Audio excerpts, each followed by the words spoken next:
Yeah, this is interesting, I think. Apps for fast food and food delivery to self-checkout and self-service kiosks, your favorite grocery stores and fast food chains are changing fast. The Food Industry Association expects spending on things like smart carts and revamped self-checkout aisles to grow 400%. Has anyone used one of these? I've never seen this. I've never seen a smart cart. It just knows what's already in it. Over the last decade, menu prices at most major fast food restaurants have Mickey D's, bro. Look at that. Straight up 100% price increase. Yeah, I mean, that's crazy. Because 31% inflation is already really fucking high.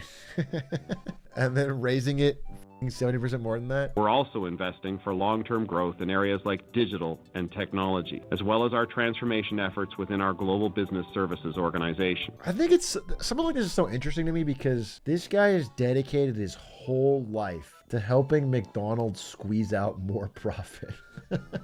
That is Ian Borden's purpose on earth. And he's like good at it. But I just wonder if he's fulfilled. I think there's a fulfilling in being good at your job. And obviously he's well paid. But when you talk like this, it's so robotic. What's powerful about Caper is all the sensors on the device. So there's the camera sensors that look at the basket. There's the weights and measures certified sensor. And then there's the location sensor. And so what retailers are excited about is leveraging those sensors to make sure that they know exactly what's inside the shopping cart. Man, finding out how to scam these would be really fun. Like finding different ways to, I don't know, like trick the sensor into what you're putting in there and then walk out. Putting your purse down in the cart and having it yell at you. Yeah, interesting. So they just track everything in the cart so that you can just roll out with it, I guess. Instacart also says the carts help customers stay within their grocery budgets. By having the running total, they're able... I assume the data is also interesting to them, like, you know, being able to track if a customer takes something out, then puts it back. It's like, oh, what did they change their mind about, or, you know, like that. We're also seeing that customers really love the deals, the coupon clipping capabilities on the cart. Once coupons are on, like everyone can get them with one click, they just won't offer them. I feel like coupons are a way to price segregate. So it's like they can charge different price to people who are less able to pay. And so if you take the time and effort to clip a coupon or whatever, it's like they can get you to still buy it, but they won't have it if it can just be everyone can do it on the thing. And what it is, it's like having a digital coach in your pocket that helps our restaurant general managers identify areas that can continue to reduce costs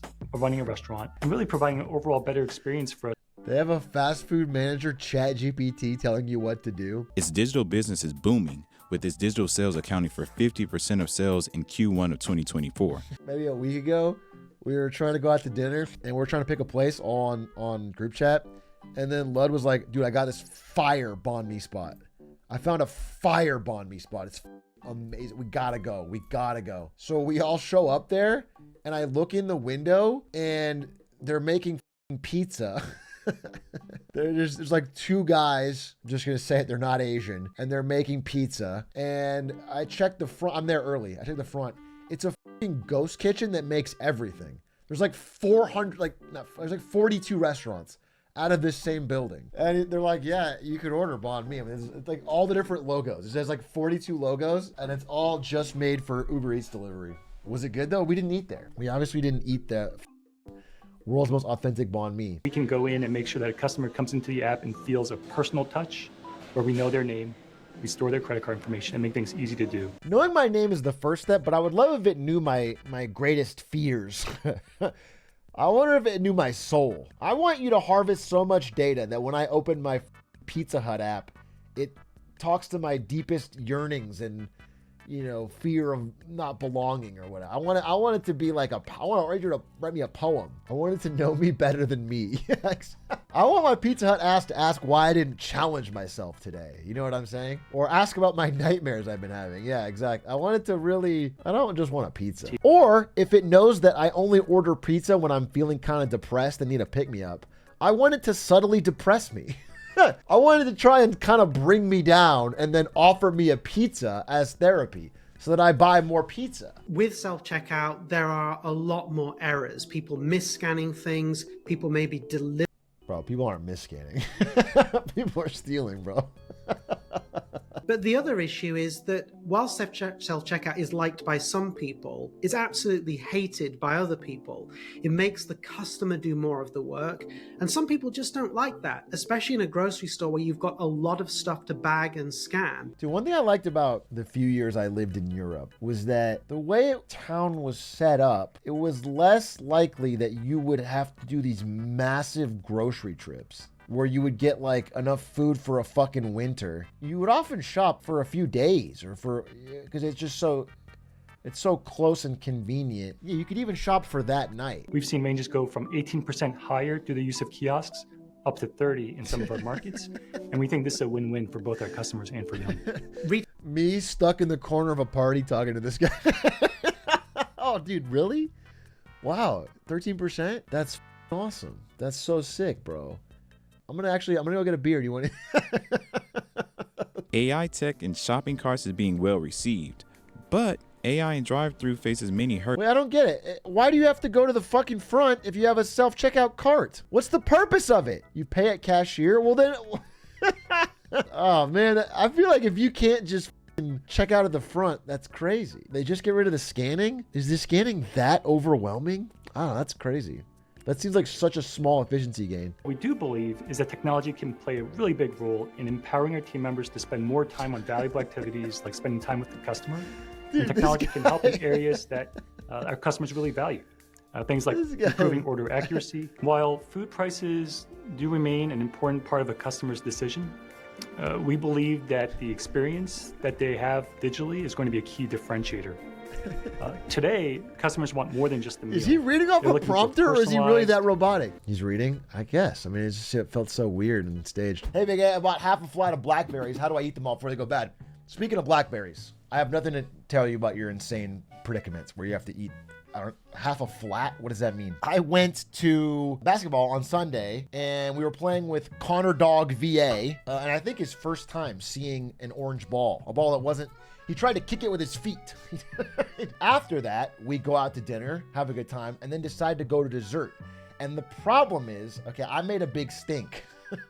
They wanted to go to an Italian place. And I was like, I like that Italian place, but I hate their desserts. And so I was kind of like rallying the troops to go somewhere else. But eventually the other place we wanted to go was close. We go back to the Italian place, we go there. And we get there and we finish our meal and our meal's great. And then the guy's asking if I want dessert. And I was like, bro, I don't want the dessert here. We got to go somewhere else. We got to get like a good dessert. One of the first places I suggested for dessert, I was like, hey, there's this place where they take an actual lemon, they freeze it, then they scoop out the inside, and they put lemon ice cream in there, and you eat lemon ice cream out of a frozen lemon, and it's delicious.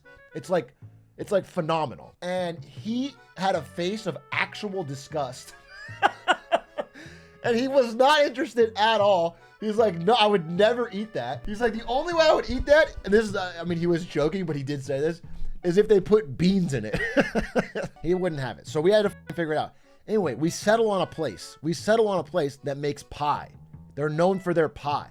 It's an LA place known for their pie. And we're like, okay, this is all a win. It's a little far, but it's walkable, so we don't have to all drive. So we walk all the way to this pie place, big group. We sit down. They let us in. It's a little, there's a lot of, it's not that busy, but there's people there. And we sit down there and we wait for 45 minutes. They don't send a single person to our table to even ask for water or say hi or anything. Connor's getting pissed and he's like he's like, is it rude? Is it rude to like go say something? We did say something. We went up there and we said something, but we can't get them to get us pie. Finally, we go to the front. We leave our table. We go to the front. We're like, hey, we would like some pie. Can you please give us some pie? Then he goes, don't worry about it. Sit back down.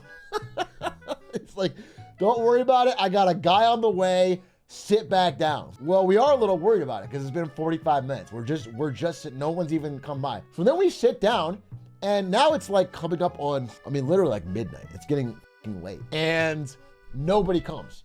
And eventually we I don't remember what time we started. 11:55. We're leaving. It's been too long. It's been like literally an hour 20. So we get up to leave. I decide, I'm too hungry. I have to have some pie. So I get back in the line at the front. I'm just staring at the guy. I'm staring him down. Everybody else is walking out. I think they walk and go to the 7-Eleven next door or whatever. I sit in the line. I get all the way to the front. I go, hey, I would like some pie to go. And he's like, oh, do you want us to go to your table? Where's your people? I'm like, they left. They f***ing left because nobody came by. I would like some pie, sir. And he's like, oh, okay, what pie do you want? I was like, I want blackberry pie. Give me a slice of your blackberry pie. And he goes, fine. Takes him literally 2 seconds. Because the pie is right there. They're not cooking it fresh. He just grabs the pie, cuts it, hands it to me. Takes him 2 seconds. We could have all had the pie. I'm furious. So I get the pie. I tip him 19% to let him know. To send a message, I tip 19%, okay? He will feel that. He will feel that 1% sting, okay? I walk outside. Everyone is waiting outside with their ice cream from 7-Eleven, which all looks fine, or their snackies. I open this thing. It is the most disgusting, not disgusting, it's the most mid-looking pie I've ever seen in my entire life. I take a bite, it's bad. My night is ruined. The worst pie ratio, it's like so clearly like a Costco pie that's been sitting there. It's like there's no, so that's my thought on BlackBerry. And anyway, then we walked back, and then I played basketball at 1 a.m. and got my ears all sweaty.